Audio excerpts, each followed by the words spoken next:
Hey, everybody. I'm Troy, your resident host and Michael Channel. And this is our test broadcast. How many people are here? I can't see how many people are here, but if you are in the chat, pop in a hello so I know you're here and so we can wave to you. And to get the show started, I'm going to introduce the rest of the panel. So along with me today is Bobby, better known to a lot of you as BF Bobby. Hey everyone, I'm Bobby, BF Bobby from Brooklyn, New York. I'm an artisan in C2E2. And we also have Ro. Many of you know this lovely soul. Hey, my lovelies. I am Ro from Lima, Peru. I am an artisan cast priest from C2E7. And next up, we have Caitlin. Hello, everybody. I'm Caitlin, and I am a sage from C2E2. And finally, last but not least, our lovely Connor. Hello, greetings, fair viewers. I am Connor. I am a sage from Cadre 1, Entity 2, broadcasting from Philadelphia, birthplace of the United States. Woo! Good. So, how many here are excited and nervous for our test broadcast? Yes. So, The jitters. you are here going through this with us. I am so thankful and I really appreciate it. And any feedback you have after the show would be great, because we want to make this the best it can possibly be when we go live in February. And so let's get the show started. We're going to start off with a segment that we call Michael Views the News.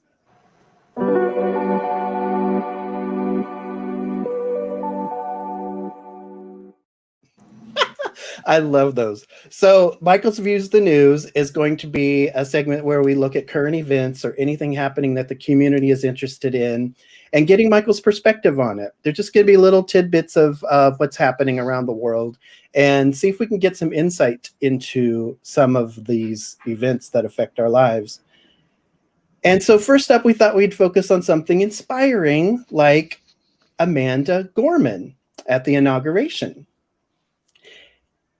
Oh, I've got to share my screen. This is all new to me. Oh, no, we got it. All right. Amanda's running everything behind the scenes, everybody, by the way. So I can relinquish some control here. Different Amanda. Huh? What, Connor? Our Amanda, not Amanda Gorman. No, different Amanda. Amanda Gorman is not running things behind the scenes. All right. So I'm going to read a little blurb that sets up what we're going to talk about and then Michael's response. So, did the young poet Amanda Gorman, a 22-year-old from Los Angeles, capture what it is to manifest essence while she spoke at Joe Biden's inauguration? She is quoted to have stolen the show, and her poem, The Hill We Climb, moved audience members to tears during the inauguration. While we watched her speak, it felt as if she was truly in alignment with her essence and life task, not only by the words she recited, but the clarity in what she was saying. She has really stood out with her work while being so young, all while facing her own adversity as a young Black woman at Harvard with a speech impediment. And I forgot to do this. In 2017, she won the National Youth Poet Laureate, and she just graduated from Harvard. That's just the tip of her mounting iceberg for all she's accomplished. Now, I posed this to Michael as a general, like, what do you have to say about Amanda Gorman? And this is the response we got from Michael. This fragment is in a muse position for a great many people and is a 5th level old priest cast sage from Cadre 12, Entity 4, a realist attitude with the goal of dominance in power mode with emotional centering, intellectual part. What can be witnessed in her delivery of her poem at the inauguration and most any other delivery of her art at any other time in any other form is indeed essence manifestation and fulfillment of a life task. This is an old fragment who decided to experiment with overleaves that are usually left to younger souls and is showing how these overleaves can be used by older souls in new and meaningful ways.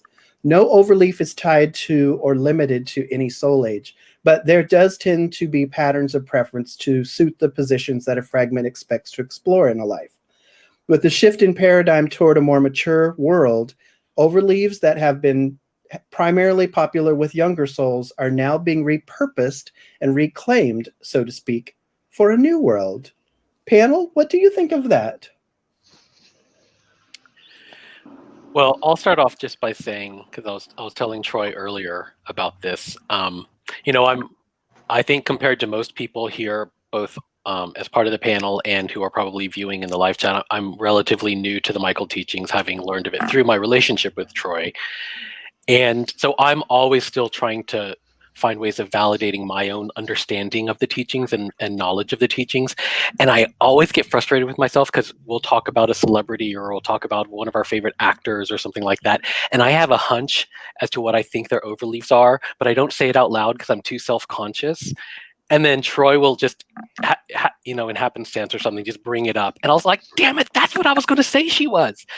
And the other day we were talking about her, and in my mind, I was like, I'm also pretty good at knowing role or knowing the two components, but not knowing which one's the casting and which one's the role. That sometimes I still struggle with. But I thought to myself, there's definitely some sage in there. But I also feel like she feels very comfortable and confident, like speaking to large groups and playing that that larger communal role. And so I thought that there was some priest in there as well. And I thought it was going to be priest cast sage, but I didn't say it to Troy. And then I read his channeling, and I was like, damn it, why didn't I say it to Troy first to prove that, to validate it? But That's okay. I believe you. I do not. It was very affirming to me to know that I was on the right track after I read the channeling about her, because that's how she came across to me. So I just wanted to start with that. I literally do the exact same thing with every celebrity. I'm always, is it this? Is it this? But I think that's how I feel too. Like I'm still fairly new to TLE's community and still making some like headway and connecting with people. But I feel like I'm constantly trying to validate it through my own perception of who people are, and Amanda Gorman being one of them. I mean, well, was anybody surprised by the overleaves? No, not particularly. I was a little surprised by dominance and power mode. I don't know if anyone wants to explore that or explain that to me, why that makes sense from your point of view. It doesn't. That's why there's actually extra stuff in there from Michael, because I was like, that can't be right. She's an old soul. And then Michael's like, well, that's because older souls are starting to go back to these overleaves that put you in positions of power and influence that have been left to younger souls to use because old souls aren't interested in that. But with the shift to the mature soul paradigm, we're starting to realize, oh, those can be used in a different way. They don't have to be used for oppression and division and all these negative ways. There can be something meaningful brought. The dominance is just leadership, and power is just presence. So it's really interesting to see that we're going to probably see these overleaves more often in older souls in the younger generation, because they're taking steps to become leaders. Yeah, Janet Elam was, you mentioned presence a second ago, Troy, and Janet saying, I see the power mode. It's about presence, and she has it. Oh, yeah. Yeah, the muse position particularly, it seems spot on. I'm looking at a transcript right now where Michael actually gives the specific definition of what the muse position is. Okay. And yet they say, your muse can usually be described by a word or a phrase, and that can often be found in those people who inspire you the most in your life. A muse can be represented by anything and everything as long as it embodies that quality. So if your muse is freedom, for instance, you may find Martin Luther King Jr. is an embodiment of your muse. It's one of the most abstract of the support circle positions. That's a really good point. And I didn't ask this, and I'm sure we could probably figure it out if we thought about it and wouldn't even need to ask, but what's the muse quality that she's representing? I would like to get that defined, but I didn't prepare for that. But that's a good point, because she's embodying whatever it is that's inspiring to people. Does anybody have a suggestion what they think that muse would be? I don't know, reclaiming power, maybe? Something along those lines. That makes sense. And that ties into actually what she was saying in her poem that day, too. Yeah, and she's also from the Enlightenment cadre, I think. She's 12, right? From that cadre, usually come those teachers and, you know, very influential souls. Yeah. Now, I wonder if that's our energy ring or a different energy ring. Yeah, good point. I would assume ours, but I think it's ours, but you're right. I didn't ask. Jean, I'd like to respond to Jean's comment that there's not. That's why Michael said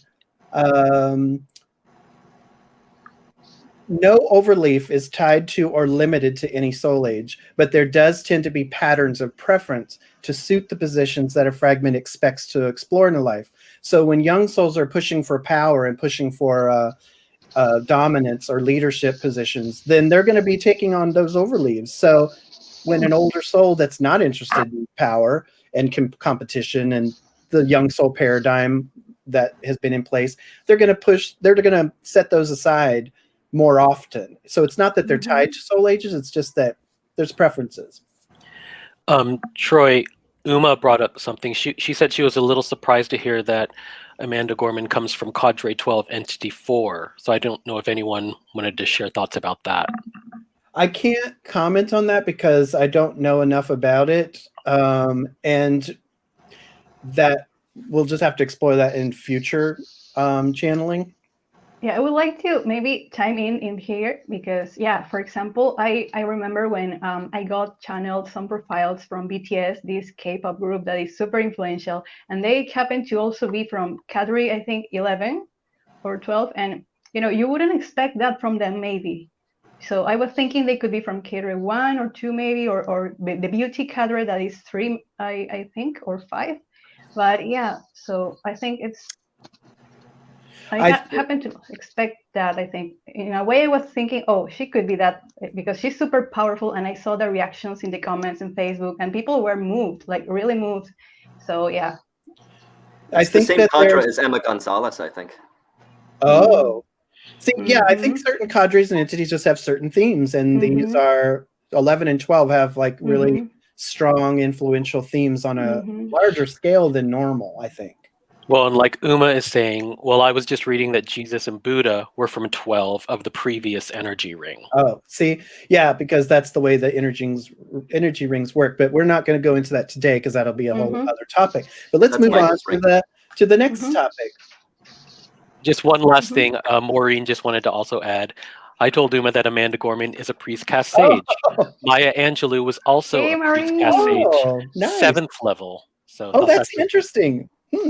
And she's probably, or I think she said that Maya Angelou is one of Amanda's obviously role models and inspirations. Oh, that makes sense. That's really cool. I really like that.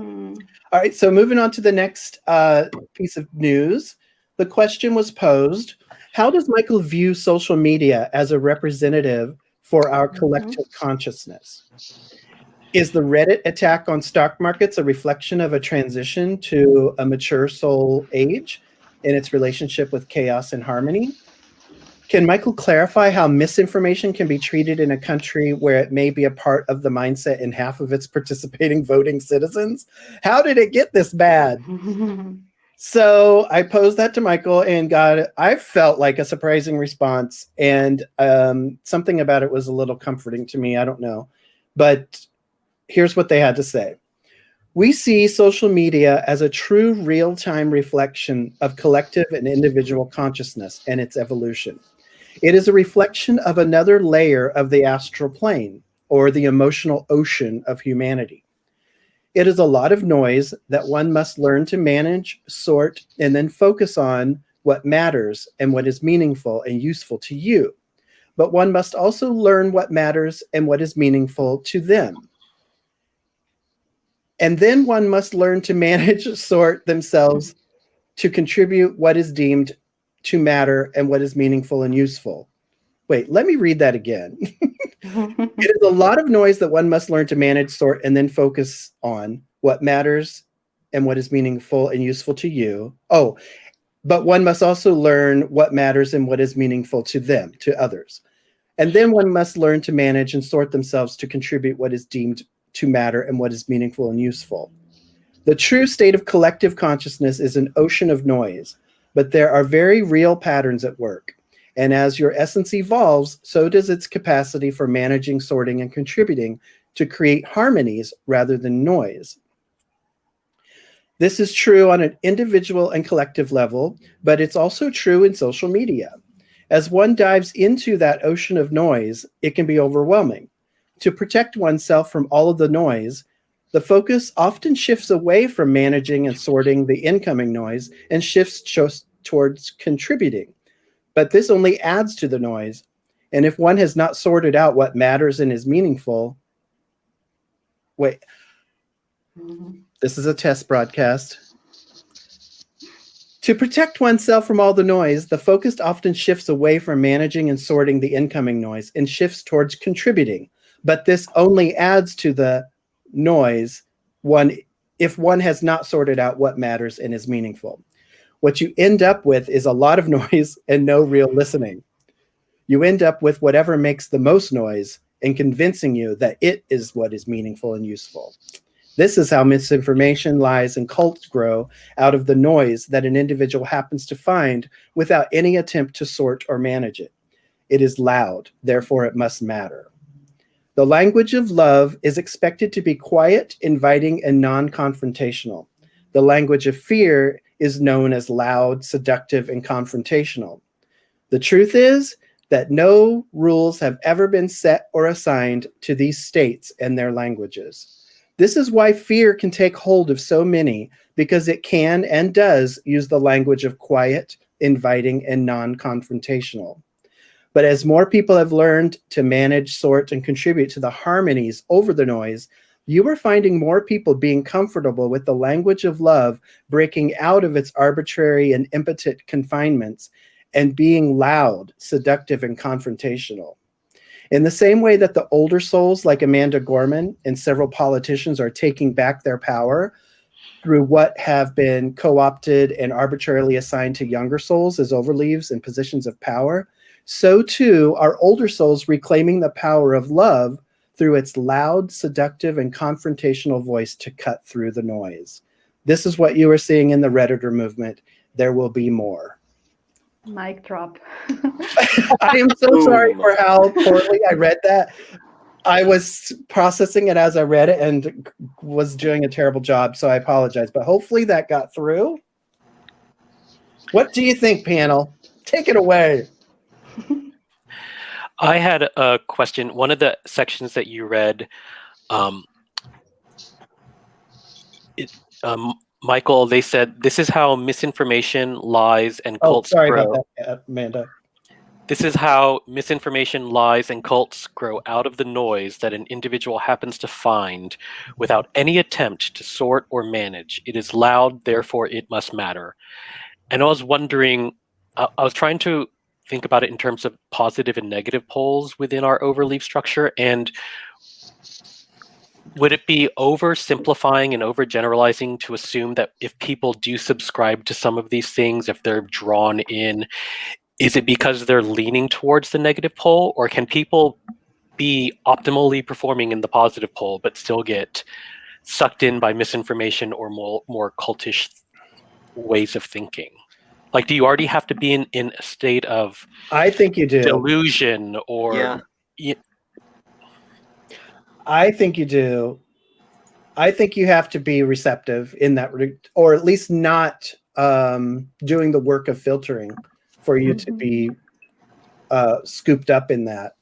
Definitely. And I don't think it's always something that people are aware of. Like, they don't know. They're raised in a certain environment that promotes that kind of thinking, like religions or religious families or sheltered and insular communities where there's no other input. And so they go in the direction that's already been handed to them, and then they're primed to be receptive to it, to the noise that's loud, that's confirmation bias.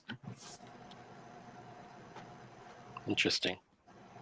That was a good question. I would think you would have to be. If you were in the positive poles, wouldn't you be naturally verifying information that's coming into your world? So I would think you wouldn't have any instabilities to which a cult could appeal Right. if you had a healthy frame of mind already. So yeah, I don't think positive poles are compatible. I don't think so either.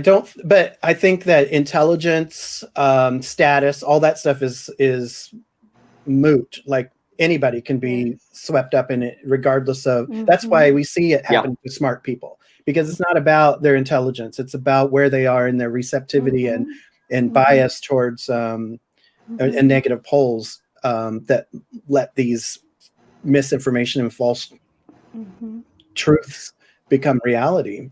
Well, and a I lot guess of people who I was going to say, I guess, Yeah, take it away. a lot of people are often already in a wounded or saddened or depressed state, or they're in an insecure moment in their life already, which I guess probably means that there's some negative pole leaning already occurring.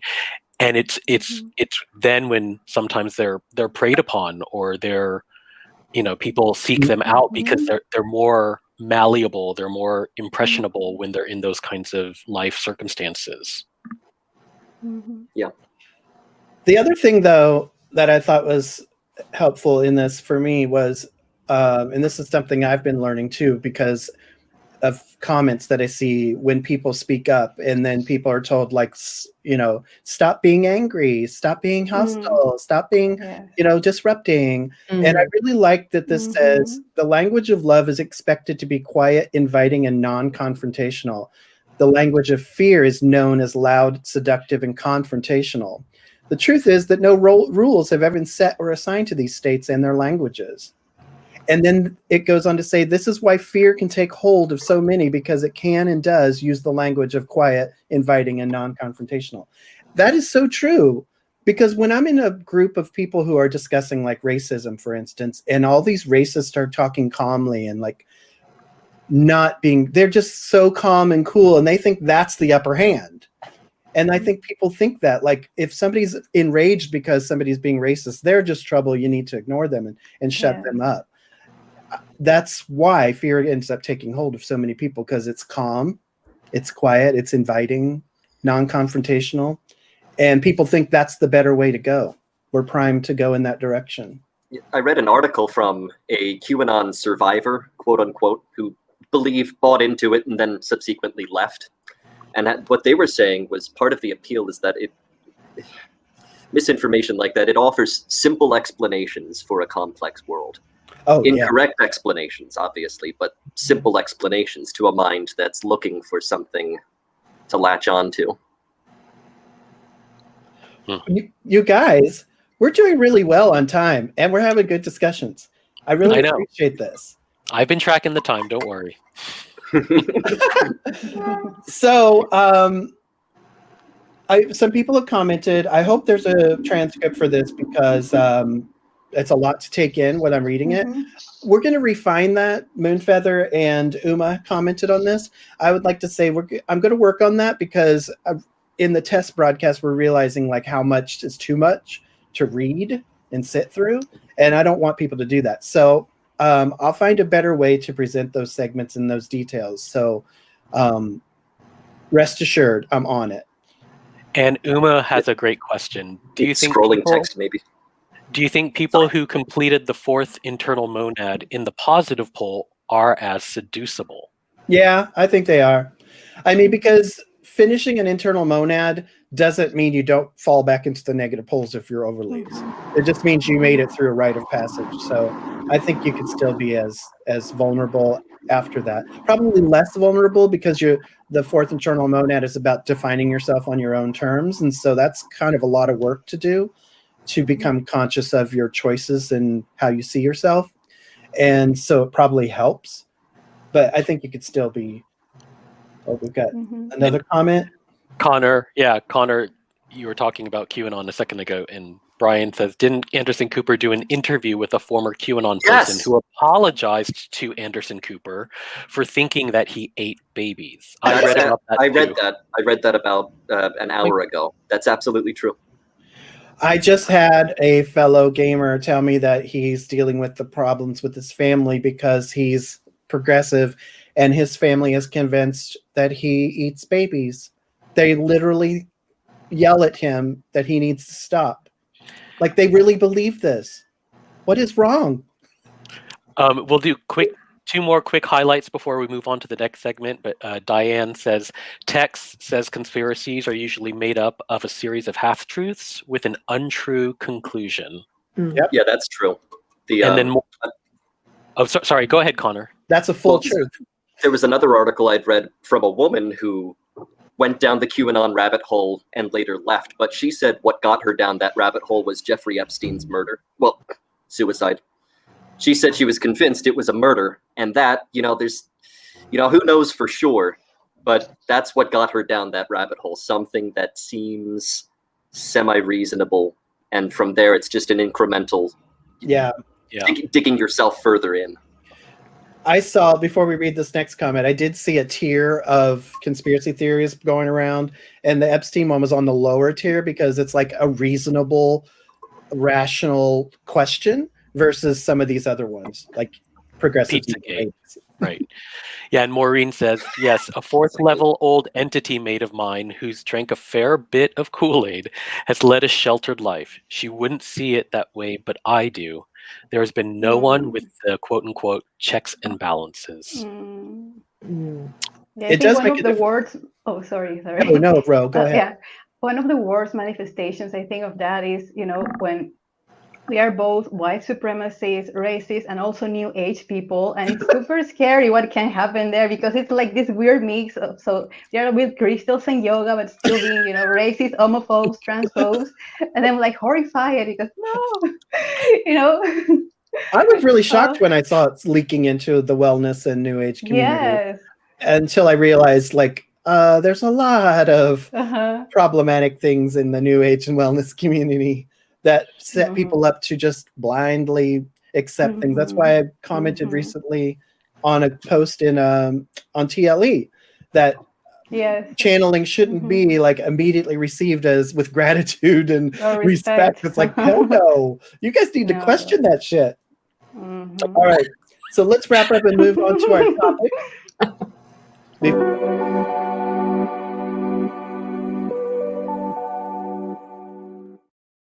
So our topic talk is going to be a focus on an actual subject that we can explore in depth with each other and with the viewers. Today, since we're doing a test broadcast, it's going to be excerpts from the most recent State of the Planet transcript, and we're just going to read little excerpts and then discuss how we responded to that, what we think of it, ask the audience if they have any feelings about it, and then we'll go from there. So, Connor, you're up. All right.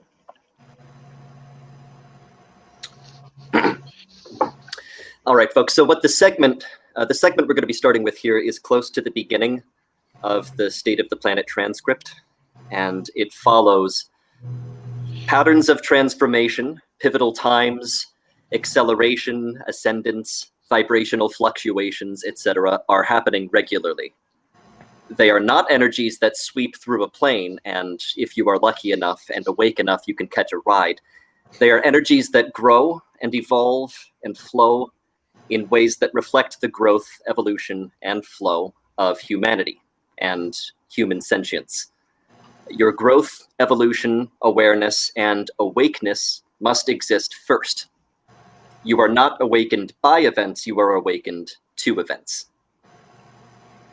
All right, panel. What do you think about that? I love it. Because... Oh, go ahead, Connor. All right. Well, I like it. It's empowering because events like what we've been dealing with for the past few weeks, or for the past few years, even, it's not unique to modern day. It's similar events have been happening all the time. So it's not that an event happens and boom, that's what gives us our power back. It's it puts the power back in our hands. We are waking up at our own pace, and these just so happen to be the events that coincided with humanity shrugging off a little more of its old sleepiness. Yeah. Yeah, I was going to say something similar.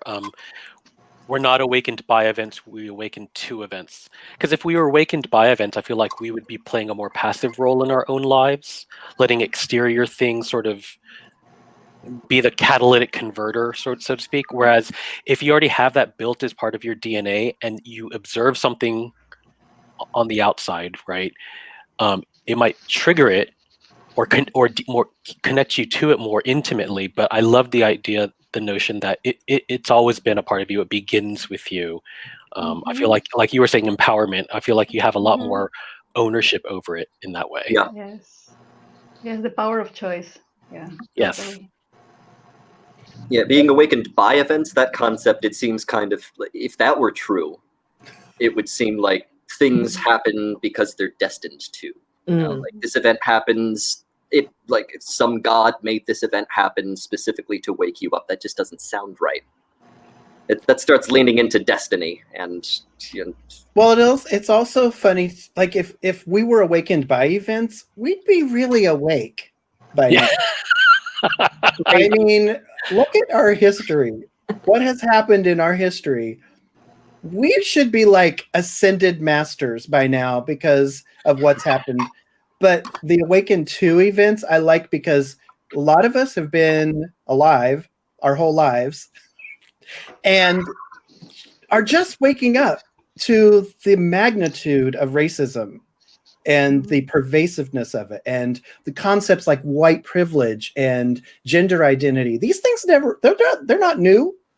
We're not being awakened by those events. We're being awakened to them. And I really like that because it is about, it kind of helps you to take responsibility for the future when things are happening, to be like, oh, maybe I should pay attention and wake up to something that I might learn from this, instead of it just being something slowly, trudgingly, like wear you down and eventually wake up.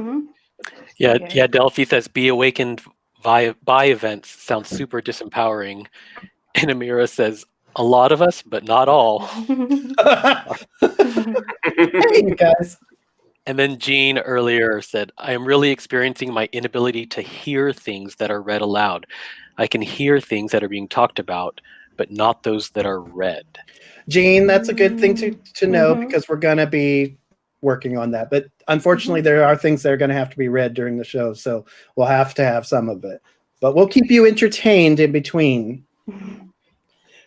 Did anybody else have any comments about that?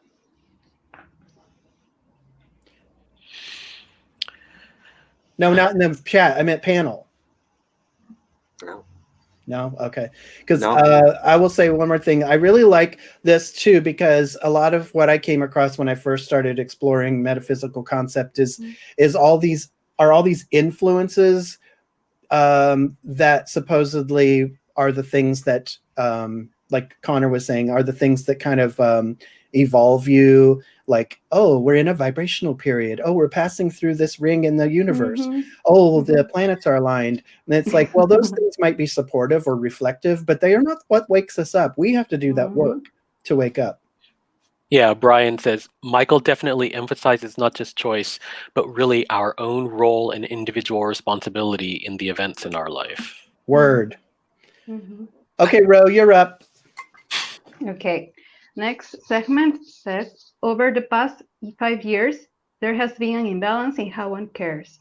Some responded to events by asking how to take care of everyone else, leaving themselves out of the equation and growing exhausted, depressed, and lonely. Some responded to events by asking how to care better for themselves, leaving others out of the equation and growing exhausted, depressed, and lonely. True care is a circuit that brings care for others and the self. Comments, panel? Did we lose Caitlin? She's having some power issues, seems. She's see her. sharing the chat. Yes, she says her Wi-Fi has to reboot. Oh, okay. All right. So if we get to the Caitlin and she's not back, I'll read that one. So what do you guys think about that? Where do you think you fall on the spectrum of taking care of yourself to the point of losing connection to other people versus being worried about everybody else to the point of forgetting to take care of yourself? Where do you guys think you fall? on that, if not in the middle. Yeah, for me, I suppose, yeah, considering the past 5 years, it probably leaned closer towards the self-care. I've always been that way.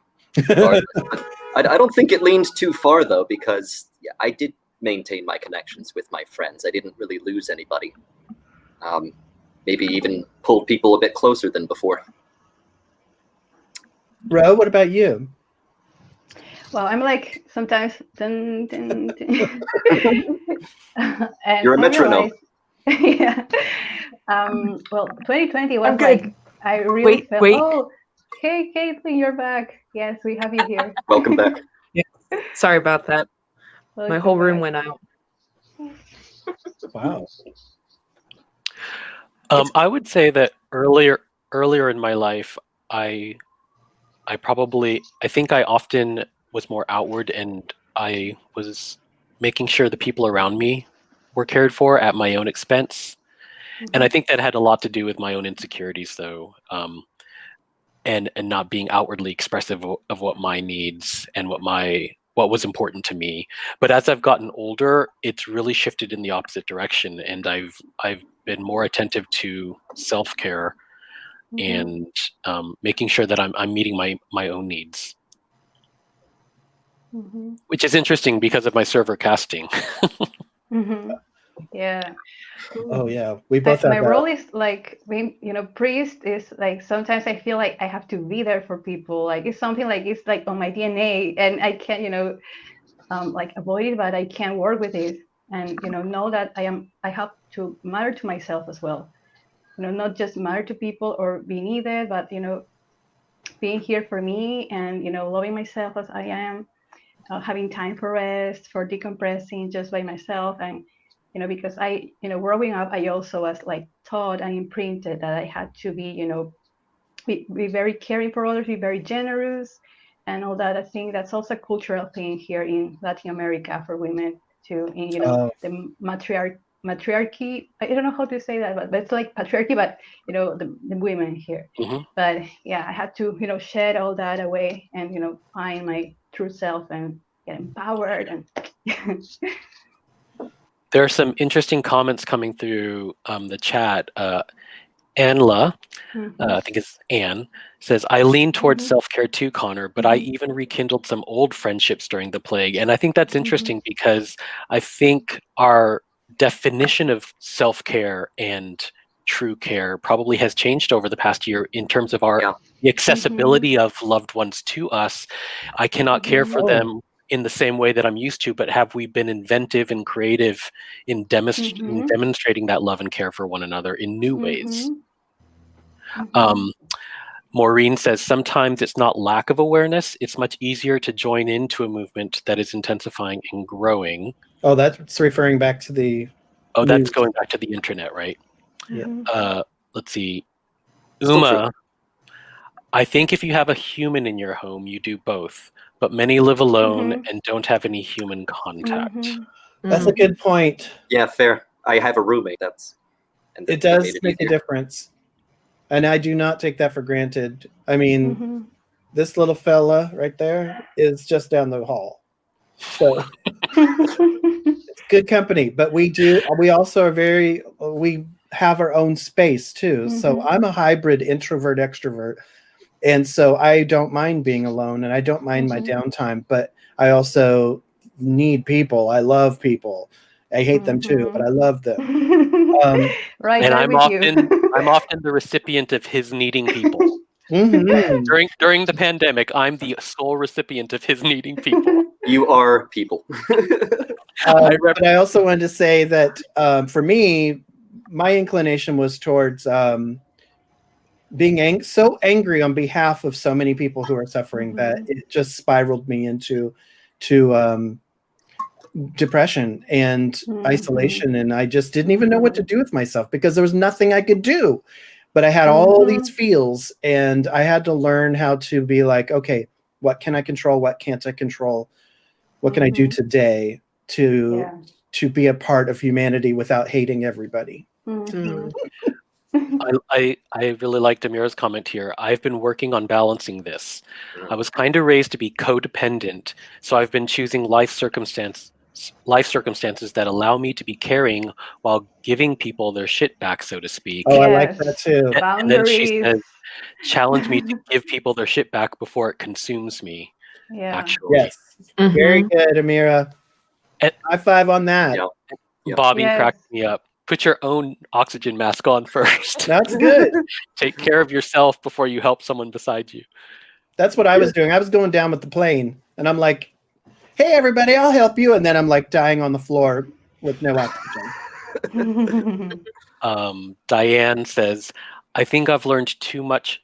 I've leaned too much towards self-care in the past, and I'm learning to take care of others. Oh, that's really nice to hear from that perspective too. Yeah. So let's move on. Let's stay on track. Bobby, you're up. Okay. This is the next excerpt from the State of the Planet. Each of you is a tornado of events with multidimensional hurricanes of emotion and thought. In your best of times, you are still these things. Our point being that you need not wait for the planets to align or for energies to converge or the right overleaves to emerge for a year, or even for global events to explode or resolve before you allow yourselves to live and love and be with each other in ways that matter as much as they can matter to you. Yes. Yes. Yes. Yeah. Yeah, that first part could probably use some like heavy metal guitars. Something in the background. Yeah, when they get poetic, they get poetic. Yeah. Yeah. And they say we're not poetic, but come on, we don't know. I think that's probably when they're using a channel, they're using the bank of whatever is in there, and they're probably like, I'm probably like influencing some of that accidentally, but go ahead and use my skills. Yeah, I love that when students ask those questions that trigger those responses from Michael that sound like super packed with information, but also with that love and beauty and I love that I too. really love them. It's an art, as they say, asking these questions. So I think if this is the context for this comment was in the State of the Planet, and I think it has to do with some people. I don't know if it was a part of a question and answer, but some people think like, oh, this year's overleaves mean this. That means I can finally get relief, or along those lines. And I think this was basically saying like, you don't have to wait for anything. Like we can matter to each other and take care of each other and step up when we're ready, when we can, and we don't have to wait for these things to be in alignment or perfect for us to make a difference. And it kind of ties back to the excerpt that Connor read, where we don't have to. It's not. We don't sit and wait for the events to bring something out of us, right? Like it matters because it was already in you, and so you don't have to wait for like the convergence of planets or the exploding hurricanes or volcanoes that Michael's talking about, right? Like, I think to allow yourself to live in love and show that to one another, it always begins with you. Well, it also matters regardless of what's happening. And Uma has a comment. Would you highlight the 444? Yeah, it's like what they said about not waiting for the infinite soul. Infinite soul. That's the abbreviation people use. Yeah, I think that's all right. Sorry, Ramona was up there bothering me. Yeah, a lot of people are like, when is the infinite soul getting here? When is the infinite soul going to be getting here? Like it was going to rescue us. And that's not the way it works. And so we don't have to wait for that to take care of ourselves and rescue each other. High five, Uma. All right, Caitlin. All right. And this is the next section, the next segment from our State of the Planet. The question that was posed for this segment: the tremendous divisions between sides in our society must mean that each side sees something to fear in the other sides. What new concepts, perspectives would help each side begin to work toward living more easily with the other sides? And this was the response. The division here is mostly in terms of inclusion versus exclusion. One side is all about inclusion, but is forced into implementing and experiencing exclusion to protect themselves, while the other side, quotes, is all about exclusion and feel forced into implementing and experiencing inclusion. One side legitimately fears being harmed, while the other side irrationally fears being harmed. The only solution for the exclusionary side to gain more experience with those whom they refuse to include. This can be done rather rapidly if there is shared, common, and safe ground to explore relationships. This is why a homophobic pastor can suddenly change his heart and mind if he finds his child is gay. It is also of note that when religion is removed from the equation, so is division. As religion dies from society, so does division. And religion is dying. And the world cheers. Well, what did you guys think about that as far as sides? This whole thing about, oh, we're so divided right now. What did you think about Michael's perspective of what that looks like from a higher perspective? I'm wondering if we're used to viewing our world in such a binary way, a bipolar way, like we exist on exact opposite sides from one another in everything, like male, female, Democrat, Republican, like it's, and a lot of times when we, and I'm not trying to downplay any of the harsh, true divisions that are out there, because there are harsh ones, and you should definitely be on one side, not the other side of those divisions. But in some ways, when we see that we're at odds with other people, I feel like a lot of the tension and the disparity is because our lens is to think they are directly across from us. They have no connection to us whatsoever. There are just 2 points. But sometimes I feel like our perspective is what feeds into our feeling that we have no way to connect with them. If there are other things about the different points of view, if we were to explore those, would you realize that maybe you're not 2 points on opposing sides, but you might be 2 points that are more adjacent to one another? Adjacent, at least in the sense that there's a little bit of common ground, or there are things that you do share in common, or have a connection to one another about. Because I feel like we force our way of thinking and our perspectives into direct opposite sides, as opposed to maybe near adjacent or adjacent, and that feeds into our notion that I cannot relate to them at all, because there is nothing about us that overlaps or that is adjoined. They are completely on the opposite side, as opposed to maybe the neighboring vertices of this. Is it always just 2 points across from one another, or is it like a hexagon and there are multiple points, and some points are adjacent to other points on the hexagon? Does that make sense? Yes, but I would like to say something to that. Because I think it depends on the subject matter. Because I'm passionate about human rights and animal rights. I have to work with the adjacent common ground tactic with animal rights, because so many people don't care about animals and are not vegan and eat animals and all this stuff. So I can't function in the world if I did this binary thinking. I have to take into account so many things that give me and focus on the common ground, because it's not going to be fruitful or effective to go the binary route.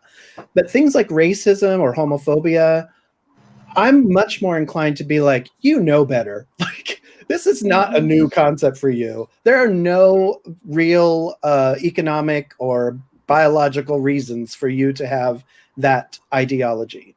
And so it's easier for me to let things get defined by that division. So I do think it just depends on the subject matter and how much it affects people you love, and how much it allows you to function in the world, to take a stand versus be lenient and understanding. and find common ground. Common ground's always going to be better, but right now everybody should know better for a lot of things. It was saying the spectrum as opposed to the opposition. Yeah. But I liked that the divide here is described as one side is like, we wouldn't, like the people who are more progressive and inclusive would not be in a position to be on one side from the others if the other side would include them. We're being excluded. And so we're trying to do this work of including everybody while they're trying to exclude people. And so it creates a division inherently. It's not like I'm choosing a side. I would have all of us be together, but the other side doesn't want me. And didn't Michael, I remember either a channeling or reading something where Michael said that in terms of the poles, the positive pole includes and makes space for the negative pole, but the negative pole does not acknowledge the positive pole. That's a very good point. Yeah, that's true. So it's like the progressive inclusive side is the positive pole who's like, I know you don't like me, but we can be friends. Where the other negative pole side is like, no, we can't. Because you need to die. You need to be oppressed. And then we're like, well, no, I'm not. So then we just exclude them. And it's like this perpetuating equation. What, Connor? I'm sorry. Well, it's like churches can exist in a progressive world in a diminished capacity, but they can exist.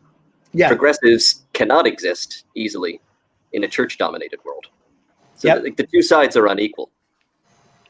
Maureen says, it's a younger soul way at looking at and being in the world. Word. So we're going to wrap up this topic discussion. And this was just a sample, this was just an example of how we would work through a subject. And in the future, it might be more focused and more of a panel discussion and not so much reading. But that was our topic talk. But we are going to now practice something that we're going to, don't bring them on. Don't do it yet, Amanda.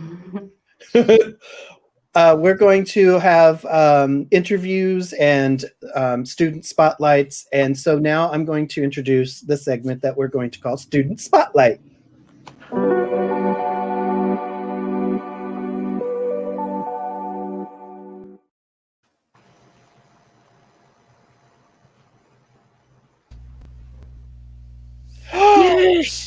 There she is. Hi, everybody. Everybody, welcome Leela to the show. She is a Michael student and an amazing friend, and I love her very much. And she's playing the role of guest spotlight. So tell us a little bit about yourself, Leela. Well, I'm an artisan warrior caste from Cadre 1 Entity 2. I just moved to Providence, Rhode Island a few months ago. So I am broadcasting live from my art studio in my apartment in Providence. And what else do you want to know? Do you feel the shift in tone in the climate compared to where you were? Because I remember seeing a lot of like, what the fuck is going on in this town type of thing in the past. Yes. Yeah, it's a real weird thing to be living in a state like, okay, so for example, this may be an act of futility, but I do sign petitions sometimes when they come into my email. And in the past, I would sign these things and get this like automatic email back from either Marco Rubio or Scott, what's his name? Rick Scott. Ugh, horrible person. And now I'm getting like really nice, like full on like letters back from my senators. And they're like, I completely agree with you. I absolutely support the $15 minimum wage or racial equity or like oh, wow. environmental justice and decarceration. I'm like, wow, this is so weird. So where were you before? I was in Gainesville, Florida, which is a great town. Yeah. But Florida is starting to go in a really dangerous neo-fascist direction. Since Trump, it especially accelerated since the pandemic started. Like the division lines were just drawn so hard. That's crazy. And that's happened everywhere. Everywhere that they're there, they've become entrenched and much more defined. Yeah. That's true. It's bizarre. I had a really strange moment Well, the minute that I knew we had to leave was the first weekend of June. My husband and my daughter went to the kids' Black Lives Matter protest. And while they were there, I started seeing these reports just on Facebook and stuff that a bunch of trucks flying Confederate flags were running people off the road in Gainesville and kind of around like nearby towns. And then one of them was circling the kids' Black Lives Matter march, according to somebody. And I was like, okay. I felt the like epigenetic Jewish switch flip, and I was like, we're leaving. Everybody update your passports and jump. I would have felt the same way. Yeah. I'm glad you thought of it. Are you happier now where you are? Well, moving in a pandemic is really weird. I wonder if anyone else here has done that in this time. Like, yes, but with the caveat that like we have more or less the same life, and just totally, it's a really nice apartment because I'm really good at apartment hunting. Well, that's good. Well, I guess it's there for you to explore when we're ready, when we can. I love being back in New England. I'm enjoying the snow in the winter. It's awesome. Oh, nice. Oh wow, Anne, I'd love to hear more about that. Anne said my brother-in-law and his wife had to leave Northeast Florida. Exit stage left even. Oh, so, Leela, yeah, are you working on any projects right now? Anything yes, that's headed towards publication? Yeah, I am deep in the weeds on what I realized a couple of years ago is book 2 of my New York City trilogy called Victory Parade, which is here. You know what? I don't know if people can see me or can see my screen or anything, but I can show you guys some sample pages. I'll just hold them up to the camera. So this is a graphic novel set. I sold it as being set partially in Brooklyn and partially in Buchenwald concentration camp, but it's really about trauma states and the astral plane in places where people are very, very stressed and suffering. So that's like a particularly intense page. Are those new colors for you? Yeah, I've been using watercolor for the past couple of years. That's and nice. I've been using a lot of metallics also, which is really fun.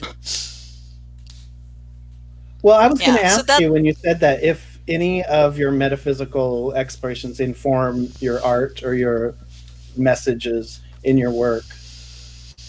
Yes. In any way. Yeah, it's funny, I would love to hear from other people too, how much you let other people know, like how out you are about Michael stuff and like what you study. Like I've kept it really close for a long time. I share it with people I really trust, but not even all of them. But I've been sort of like sneaking it into my more public facing life in the last few years. And in this book, I mean, it's been impossible not to, because when I started working in watercolor, it was like this portal opened up, and ever since my first daughter died, like those two things are connected. So like the portal that the color work opened up for me was, let me rewind a little. Ever since that loss, I felt like I've had one foot on the other side in the world of the dead. And coming from a family of genocide survivors, I think I must have been tapping into that pretty hard. When I started using watercolor, it was like the portal to that opened up and it all started coming through. I stopped being able to do commercial illustration work. But yeah, I started like all my work started to have this kind of metaphysical component to it, that a lot of it is nonverbal, a lot of it is happening in the color and in the texture. That's really cool, because you had mentioned about the astral part of that art, and that's what prompted me to ask you, because that's really beautiful how you're incorporating that without it being like it's focused on. It's just informing it. And here is a book, one of your previous publications, and we were talking earlier before the show that this is the last time we saw each other in person, when you came to New York, and so for the sad. publication of, I'm gonna let you pronounce it. Untersaken. Okay, that's what I would have said, but let's take it there. I know, it's hard for people to say. So I had one of my big like fears come true at a book event for that book. I was at Miami Book Fair in 2017. Like every event I did for this book, including the one you were at, had this phalanx of like old Yiddish speakers who all looked like my family, like sitting there with their arms crossed, looking at me, waiting for me to speak. So at Miami Book Fair, there's a lot of like old Yiddish speakers there. This lady who, I swear to God, she looked like a long lost great aunt.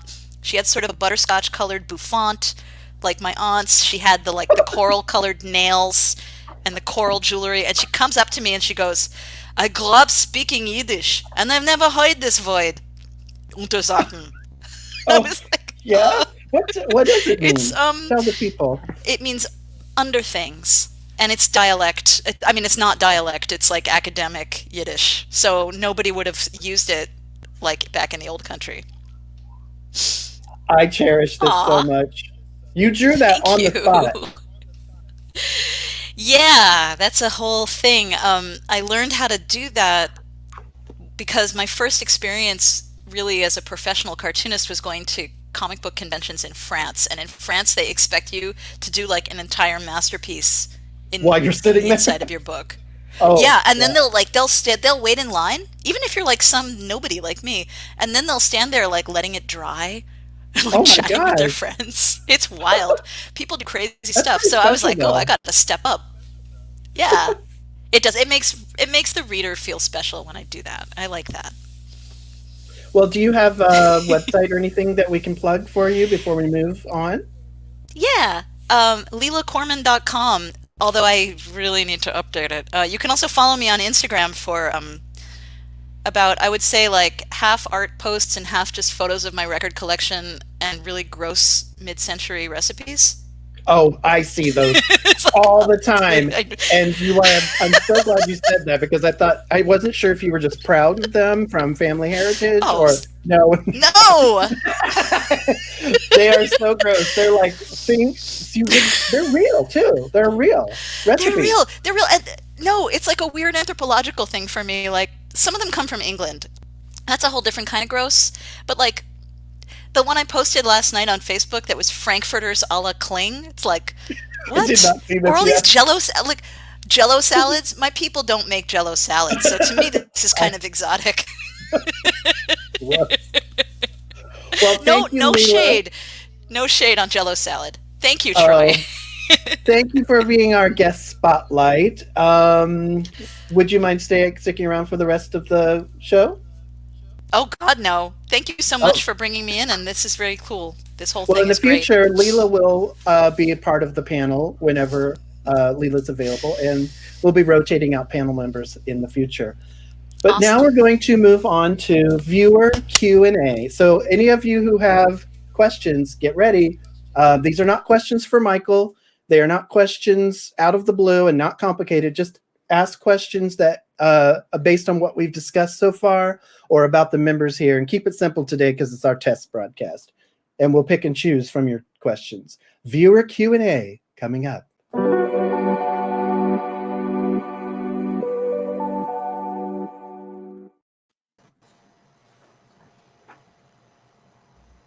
Where'd Leela go? Oh, there she is. So first of all, I have a question. How awesome are the little transitions? Beautiful. Oh, thank you. No. Beautiful. I love your aesthetic, Troy, really. I am all for that, those colors, those fuchsias and everything, yeah. It's pretty. It made me happy. I just did it because I wanted to have like some sort of slick element since I knew I was going to be bumbling through. And so it's like, well, at least the graphics could be pretty. So let's take questions from the viewers, if there are any. Well, we're still waiting for, I think, questions to come in through the chat. So people, if you have a question, please type it in the chat.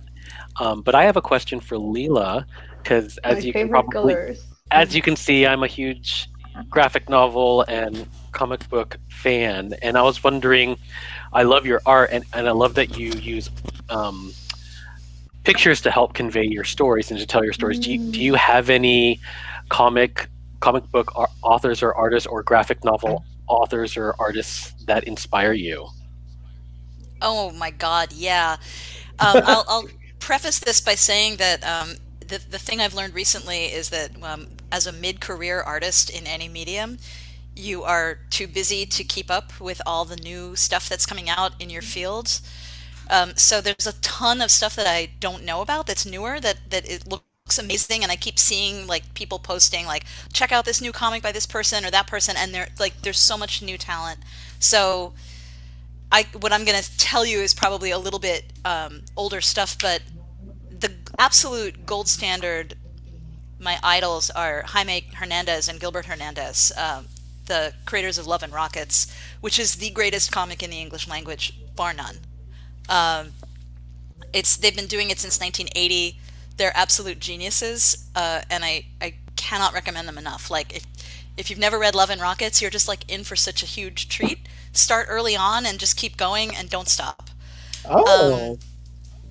Raw was also a huge deal to me. It was the great kind of avant-garde comics anthology that came out of downtown New York City in the 1980s, and it dropped into my life like a bomb when I was a teenager. It was like part of this package that came along with like some Sonic Youth albums and a few other things, and like detonated in my life like, this is your future. I would also say Lauren Weinstein, who is a really good friend of mine. Also, I just think she's doing some of the most beautiful, incisive comics about being a mother and an artist. I mean, I could go on and on. There's so much amazing comics being made right now. It's also getting to be a much more inclusive field, which I really love. Yeah, and I would say even more specifically, like historically relevant comic stories are also becoming a lot more prominent too. And I was wondering I don't know if you've ever heard of Art Spiegelman, but he has a graphic novel called Mouse, Maus. Well, yes. And And it's based I on know that. It's based on his father's.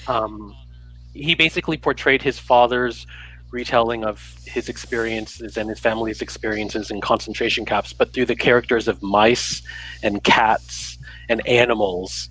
For me, I mean, I have it, and I know within the comic community, it's a very well-renowned. Art Spiegelman's a well-renowned author out there. So Mouse is, if you are a Jewish cartoonist who works with Holocaust material, you live in the shadow of Mouse, which is good.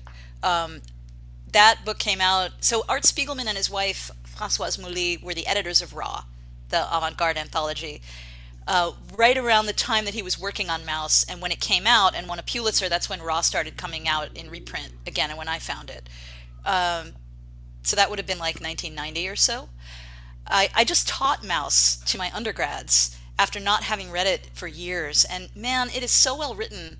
I also realized reading it, like, there's stuff in there that I thought everybody knew, but it's actually only stuff you understand if you grew up in a family of Holocaust survivors, and it's like, it's completely new information for other people. It's so granular. He goes into so much detail. So yeah, Mouse is amazing. And George Takei, for any of you who are Star Trek Trekkies, George Takei just published a book. It's called "They Called Us Enemy," and it's about his experiences as a young child and his family when they had to live in the internment camps in California during World War II. World War II or World War I? I think it's World War II. Yeah, World War II. Yeah. But a similar sort of historical connection. But I know he's getting a lot of praise for that as well. All right, it looks like we have some questions coming in. Leela, here's one for you. Are you familiar with Charlotte Salomon? Yeah, I am. Thank you for asking. I have her book, and I'm so daunted by it. I haven't fully read it. It looks so amazing. I need to actually get on it and finish it. It's gorgeous. Here's a question from Amira. Has anyone here thought that the Trump administration has brought previously hidden racism to light so that many awakened whites would now realize how much our society needs to be healed? Oh, yeah. I mean, go ahead, Leela. Oh, I was just gonna say it's made it impossible to to have any apathy left. Like it's completely irresponsible to have any apathy about any of this now. Like whatever dodges we had, like, oh, I can't deal with this right now, I'm too tired, like that level of privilege is gone completely, Yeah. which is good. Oh, I We love shouldn't be that you say apathetic. that and the way you described that. That's so true. But I won't give, I mean, it's not like it was a good thing that it happened. We're just making it a good thing. Like when Michael talks about we can't always control what happens to us, but how we respond to it is what matters. That's what I feel like this is about. Like Trump didn't do anything good for us, but because he brought out, or because all this is coming out, let's take it and do something good with it. Let's make a difference and not have apathy and dodges anymore. I am so riled up. Go ahead. I'll just trail off there about this whole subject. Oh, it's I am so very passionate infuriating. about people and their rights. Were you going to say something, Leela, that I interrupted with my rile? No, I Oh. was just kind of exhaling because I'm with you on the being riled up. Yeah, I don't. As a white person, I don't feel like there's anything more I have the right to say. Oh, that's another thing. I mean, one thing that I just want I can to say get I've in line and help learned, out. yeah, what I've learned from this is how much I didn't know and how much I assumed I knew. In terms of being helpful, like I've learned how my ideas of being helpful aren't always helpful, and so that's really been enlightening for me to experience. Yeah, Um, same. yeah. From Uma, are you guys feeling better since the inauguration? Well, yeah. Yeah, I mean, it's better than I was, but I'm not going to say. marginally. Yeah, Mm-hmm. I still feel like it's like I described it as the person who was abusing you is now on the front lawn, but they're still there. Like it's not Well gone. Nothing. said. Like they're out of Well the house said. right now, but they're on the front lawn, and we're like looking out the window, going like, "Is it gone yet? Is it over?" But we got His to go out niece and keep Marjorie pushing them Taylor off the Greene land. is still in the house. Yes, right. Oh gosh, Oh, the call is So- coming from inside the house. Right? Like some of those people still live with us. I feel like I have I a can question. breathe a little better. Like I Yeah. sleep better, and I don't have this constant like seizing tightness in my chest anymore. But this like the attempted coup a few weeks ago, it definitely put me in a place that I haven't left, Yeah, or I at least agree. let me know like we have to, like I'm not being very articulate right now. Yeah, but it was a reminder that we're not done. It's not over. No. I have a question that I'd like to pose to Ro from being outside of America. Does it also affect you in the sense of like a little relief? Do you feel that too? Of course, because you are my friends and I care about you. And I have friends from other parts of the world and also American, and they had all this anxiety, especially if they are, they are aware and awake in some level, that they know that this is wrong. All that all everything that Trump was doing with his company and his friends and those bad people, it was horrible. It was, yeah, you really can't put that in words, and all that trauma that people are carrying right now, and they have to unpack all these, years to come, because it's heavy. And I feel like, yeah, definitely it feels something different. And I don't know if it's, for example, I get to feel, even, when my friends are, through the camera and everything, I get to feel that energy of relief still. I can Yeah. perceive that, and I feel better, because I know they are in a better place right now. Maybe not perfect, because we're still working on that, and we're still trying to improve and, save ourselves. But, definitely I feel much better. And, I'm so thankful, because Biden seems like a decent person, at least in my view. I really don't know about American politics, and I really don't want to, give an opinion, because I might be very uninformed. So, but yeah, definitely it felt like a huge relief. And also seeing Kamala Harris, like she looks like she exudes that grace and that, authority that comes from, being in alignment, at least, You can sense she really is going to do. She's going to do a really good work, and she's her smile is just beautiful and contagious, and you can tell she cares. You know, when she's smiling, you can tell she's being authentic and genuine. And hopefully, I really hope your government does a better job. You know, it's like I saw those memes. You know, that Biden is unfucking this, unfucking this, unfuck this in particular. Yes, that's true. We're having a lot of unfucking to do. Well, but also, you know, it's not just an American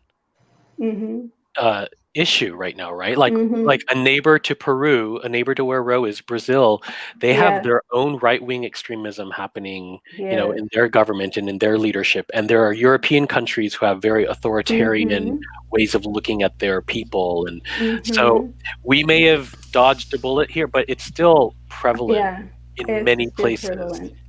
And I think it's happening in Russia, I think. I remember there was some kind of, the protests right now coming to a surface, and the media is, bringing that up, all that problem that was, I think, I don't know. I just wanted to bring up a couple other, some of these aren't questions, they're just comments, but Maureen said, hell, I've even opened up to 3 new facets during this time rather than my usual one that I am working on and through integrating. These are really interesting times in so many ways. What's the facets you're talking about? It's the facets of the role. Oh. Each role has 7 facets. Oh. You guys will have to have that as a topic so I can learn about it. You channeled it. Let me tell you that this is going to be really good for me having this show, because I don't read 90% of what comes through, because you need to. It's a lot, and I'm barely keep up with myself. Well, we'll deal with facets later. You'll have to catch the next episode. Yeah, tune in. Bobby, force feed him some of his channeling. Tune in for a discussion on facets at another time. That might be a good topic. Amira said, I feel bad for Congress people who are now traumatized about returning to work. Oh, yeah. They're really, really traumatized. And then when they see their fellow politicians being pulled off the floor because they had guns, they're trying to come on the floor with guns. It's like... Here's a question from Delphi. Are any of you feeling the effects of the infinite soul? No. I'd like to know what the effects are supposed to feel like. I mean, does it... Yeah, that's why I want them to manifest, so I can then identify. Oh, that's what it is. Gene asks that, is the infinite soul manifesting right now? No. First of all, the infinite soul is not manifesting right now. The hosts are alive and well, and they are... doing their thing and bringing whatever, laying the ground. But manifestation's a really specific thing, and it only lasts a short time, and usually it's going to affect the people mostly around them. I think that as us out here in the world, if there are any effects, it's more in the waves of consciousness that we see like triggered. And so I don't know. I don't think we can feel it. We can mostly just respond to events that are happening in the world, and that's where it's playing out for us. But I don't feel anything specific. The infinite soul's going to bring a teaching of some sort, but we've got a lot of stuff to do and we're busy, and so we'll see that effect at some point, but we don't have to keep checking in with ourselves and feeling it. I personally don't feel it in that way.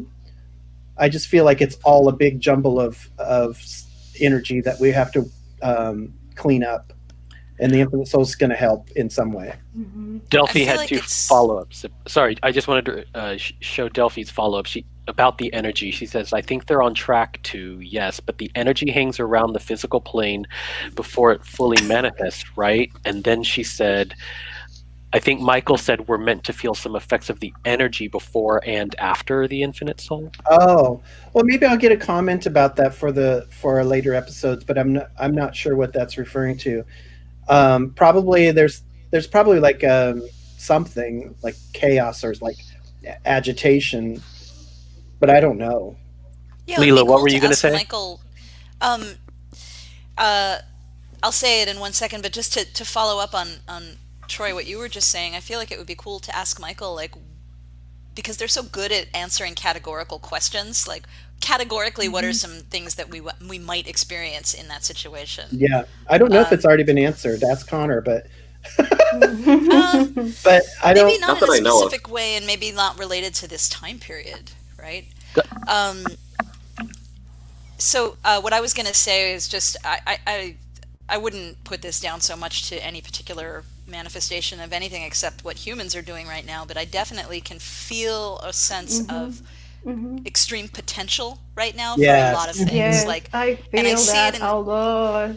Mhm. right, and I see it even in like very specific things, like the announcement that GM is going to only produce zero emissions cars Right. within a couple of decades, Yeah. which is still too little too late. But like, but there's all these things on the table now that no one was talking about a year ago.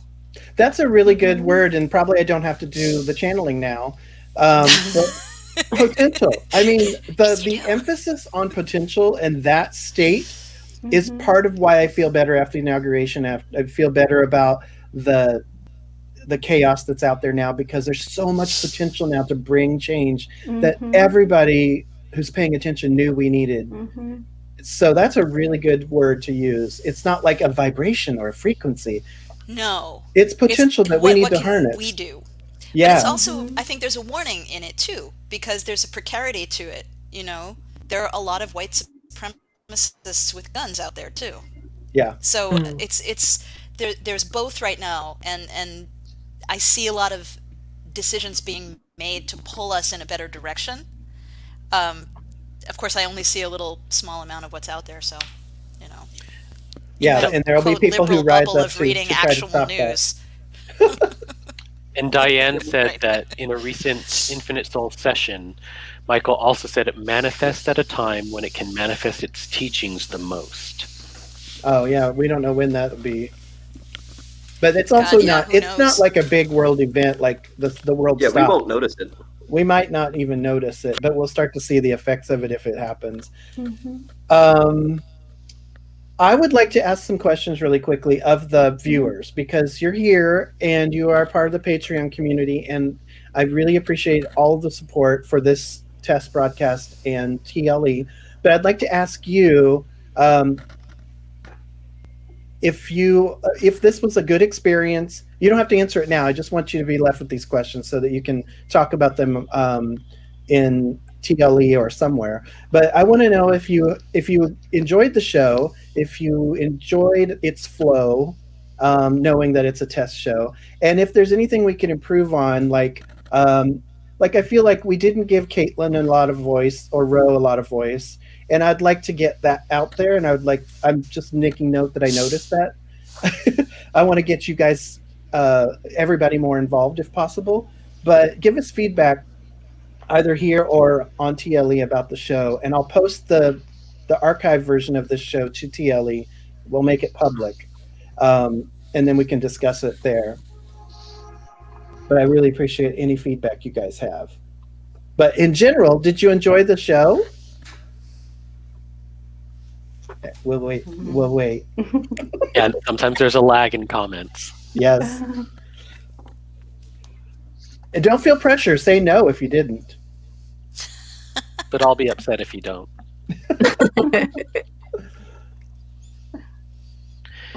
Well, while we're waiting, we should also give a special shout out to the people working behind the scenes, right? Because their faces aren't on the screens right now, but they help make this happen.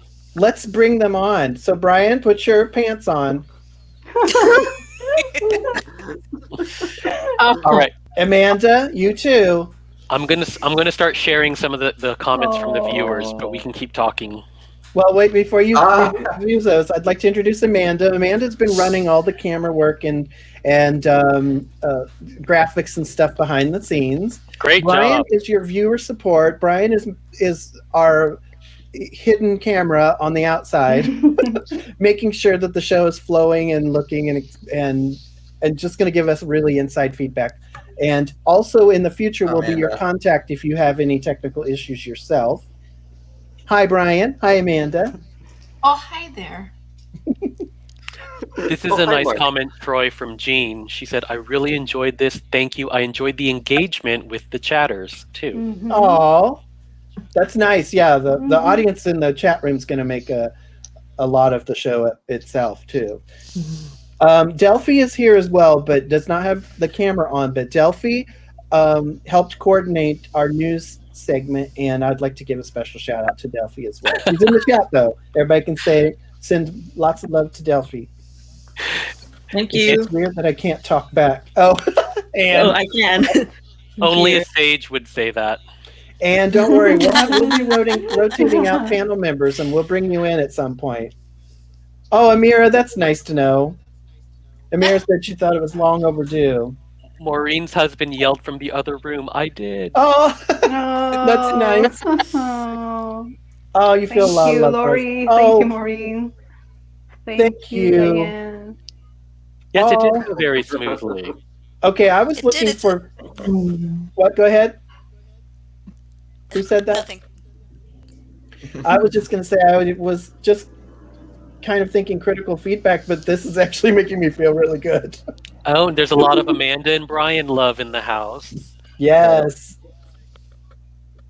Yeah, Oh, thank you so guys. much for making this all run so smoothly. And also, I wanted to say it was really structured well, too. That's all Thank you. Troy. Aw. You would not. It is so bizarre to me that I have these skills that I don't know how to use in other areas. I don't understand it. Like when I get this idea and I can put it all together and make it happen, I feel really confident. But like keeping up with my schedule and timing, I'm like, what the hell happened? I don't know what's going on. But You're channeling your inner stage manager, and that's a very sage thing. Mm. I was thinking almost project manager, but that's a really good sign anyway.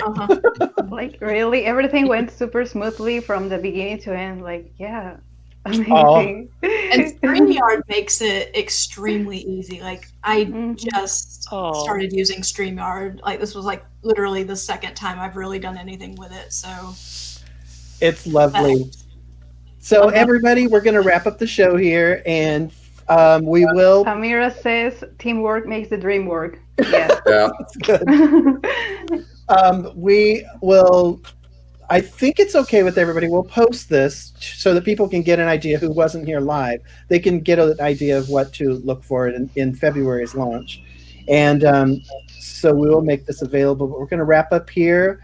And thank you, panelists, producer, support, guest, spotlight. All of you, thank you. And thank you to all the TLE members who are here who helped us test this. Thank you so much. Bye, everybody. It's great to see everyone. Bye. Stick around for the credit roll. It's a real thing. Okay, let's see.